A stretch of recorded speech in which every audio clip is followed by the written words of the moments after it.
coming to you from one of the most resourceful, independent, and badass generations of all time. Welcome to the Gen X Brothers Podcast. That the reason you wanted to come on is for autism, because and you have a few causes that you're passionate about. One that I thought was really cool, the cookbook, or the recipe book. Yep. Yeah. So basically, in 2014, I founded a nonprofit called We Rock for Autism, where we were doing different events, raising money to help kids on the spectrum receive music therapy. And I ended up getting hooked up with this 80s festival through Stevie. Stevie was coming down to Florida to play one of those, rock festivals. And this festival gave me sponsorship. So what I would do is I'd bring a guitar to the event, if all the bands signed it that I could get a hold of, and then auction off to raise money. So I got the guys from Stryper, Frankie Banali, the girls from Femme Fatale, Mark Slaughter, the guys from LA Guns, Faster Pussy, all these bands at different times would sign these guitars. And one of the bands that would play as a guy was a band called Nova Rex, who had a hit back in the 80s, and they're kind of did their resurgence things. And the bass player has a kid on the spectrum. So he wanted to put this cookbook together. So we just started kind of brainstorming, and he knows a lot of people in the industry. And I reach out to the guys in Tough and Davey Vane and his wife Olivia, and some of the guys from Warrant and Eddie Ojeda from Twisted Sister. And we put this, so we ended up getting this together, which is this whole cookbook. Oh, cool. Which is all, featuring people from Ozzy, which is Randy Castillo. Yeah. Quiet Riot is Frankie Banali. Ricky Rocket's got a recipe in here. Davey Vane and his wife. So there's a lot of cool stuff in here. It's a hardcover book. If you go to Rockin without the G, Rockin Recipes for Autism.com, the Kenny's still selling these. Yeah. I'll get one. Yeah, they're super cool. I shut down the nonprofit last year.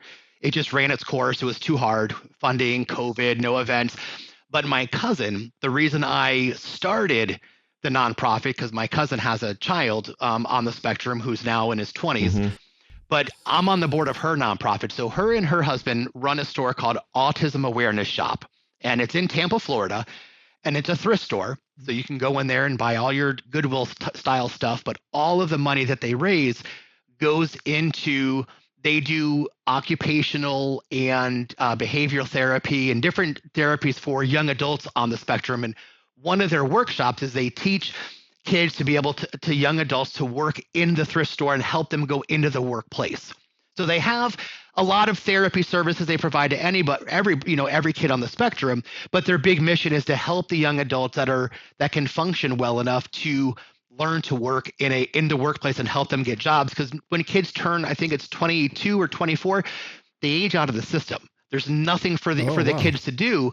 For people that are on the spectrum, that repetitive nature or needing to do something is such a part of their life on a daily basis that when that ends, they kind of really don't have a purpose anymore. And what people don't know is the suicide rate among young adults with autism is super high because they kind of have no more purpose. So that's been her goal, to kind of work along the age of her son and kind of provide that ongoing service and training and help them get in the workplace. So she's a saint for what she does. Her family is amazing. I serve as vice president. I don't do as much as I would like to do, but if you're ever in Tampa, or you can go to autismawarenessshop.com. They sell autism awareness merchandise, on there, different stuff. So that's my shout out to them, because what she does is pretty amazing. So you're telling me that when a kid turns 22, they're just supposed to all of a sudden not have autism anymore? Is that what the government's idea is? But yeah, it is. It's ridiculous because, these kids go through daily therapy sessions and have daily tasks to be able to have them,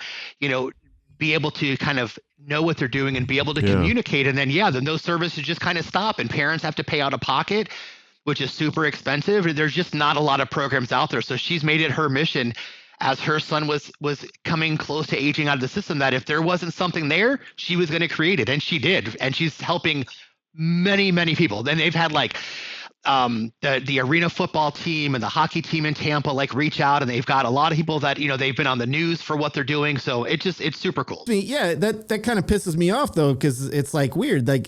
How stupid can people in government be that they don't understand that this doesn't go away just because you get older. It's not like something you get better from. Did you just ask how stupid can people in our government be? Did you? Yeah. Do you know who our last president was? Than what they are. Like, how do we change that? That's what we got to figure out. I mean, we got to figure out how to fucking change that because it's in reality, it is. It's voting for people that support equal rights for people with disabilities, and everybody should have access to equal care.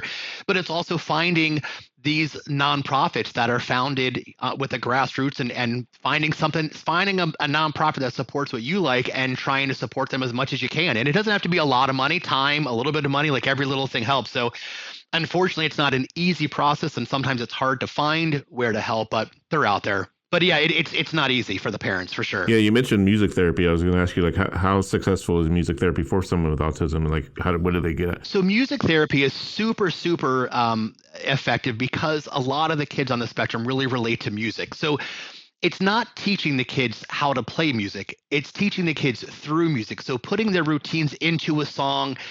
A lot of kids have difficulties. A lot are nonverbal, but they'll sing. So you can sing them a song and then they'll fill in the blanks. They'll learn the words and fill in the blanks, and that helps them verbalize. And then from there, it kind of helps them communicate with their parents a little bit better. Or you can sing a song, and if you sing this song, they know what the end means. It's time to clean up, or it's time to, to have dinner. So it helps them kind of relate. It helps them with their communication. But like most people, because it's music, it's not, hey, you have to do this or repeat after me. Yeah. It has that melody, and they're able to kind of catch on to it. So that's why I gravitated towards it when I started. That's cool. When I started the nonprofit, just because it was the thing, and it was one of the things that a lot of insurance companies don't cover because it's not a standard therapy service. And we've been playing music this whole time, and we didn't know that. Yeah, it's like with that alcohol and drug counseling, I do music therapy every now and then, but it's not really covered by OHP. But I still do it with my clients. And yep, and people use it for music therapy for in the NICU. They use it for elderly people. There's a lot of. My dad was involved in an organization called Rockers in Recovery, where there was music stuff. But there's a lot of like treatment centers that use music therapy for drug and alcohol addiction. It's, remember the show when you got your license, and that show that I played where I kind of congratulated you on stage, that was in the parking lot of the 101 Club, which was my dad's home club for his AA meetings. And that was a show that we were doing for sober music and music therapy and all that kind of stuff. Thank you for that too. That was awesome. My dad was heavily into that. My dad founded a nonprofit called World Sober Music Day. Then he changed it to September's Angels. And what he was doing was raising money to financially help grandparents that were raising the children because the kids lost their mom or dad due to addiction. So he was kind of trying to help them financially when they were taking on that burden of a child that they weren't expecting. Now, is it possible for a kid with autism to become a musician, or is that just something they just? Oh yeah. Is there any? Are there any well-known musicians? I'm sure there is, but there's my good friends Freddie and Cynthia. They have 3 kids that are all amazing, and their son is on the spectrum, and he is one of the best damn bass players I've ever seen. That kid can hear a song and play it like that. Yeah. They played live. They played shows together. They did a lot of events that I did. But yeah, man, the kid's like a third of my age and just kind of blows me out of the water. And he's just a cool kid. The whole family's amazing. Is there a cure for autism? Like, in other words, did anybody ever get cured of it, or it's just something you live with for the rest of your life? Yeah. It's you learn and cope with it. And, there's just different services to try and. It's more the people that are around the person with autism that need to learn to cope with it, because the person that's the autistic person, that's who they are. That's what makes them them. That's true. It's everyone else that has to learn that it's okay and to accept it. And that's why we really focus on going from autism awareness to autism acceptance. Like that's kind of, where the world needs to go next. And so you say there's a spectrum. You keep saying a spectrum. So that means somebody could be lower on the spectrum or higher, depending upon the level of mental capacity. You'll have some that are, my stepmom, her grandson that she takes care of, he's 19 and he's on a much lower level. Amazingly sweet kid. But his functioning level as far as verbal and academics are a little bit lower. Mm-hmm. Some kids are completely nonverbal. And some are extremely smart and extremely verbal, but they just can't be around people and sound. Yeah. Okay. So it really is a huge spectrum in regard to how every kid handles it or is it reacts. Easy to spot somebody with autism? Like if you're in a crowded room, is it just hard to like really pinpoint who has it? there's not, and that's the downside of it, because one of the things that I've learned is sometimes when you see a kid having a temper tantrum, it's not a temper tantrum. They're not bad kids. They're overwhelmed. The environment is too stimulating and they can't cope with it. So you'll see sometimes, now it's more popular. Everyone walks around, like with headphones, like what Glenn's wearing, but you'll see kids sometimes walking around with really big noise canceling headphones. And that usually is because they have sensory issues, and sounds are way louder to them than they are to us. But if you sometimes they'll flap their hands as a way to kind of cope with their nervousness. So that's a way. But most of the time, it's I've met people that I found out were on the spectrum I would have never even known. Yeah. So you can't just look and see it.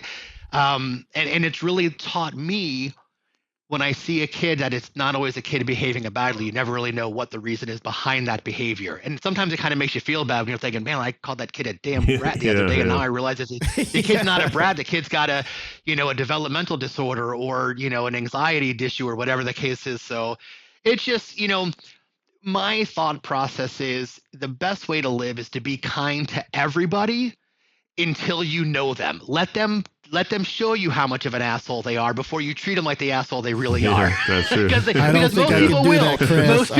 Most people will give you a reason. At least I don't think I could do it. At least for the younger generation. At least for the younger kids.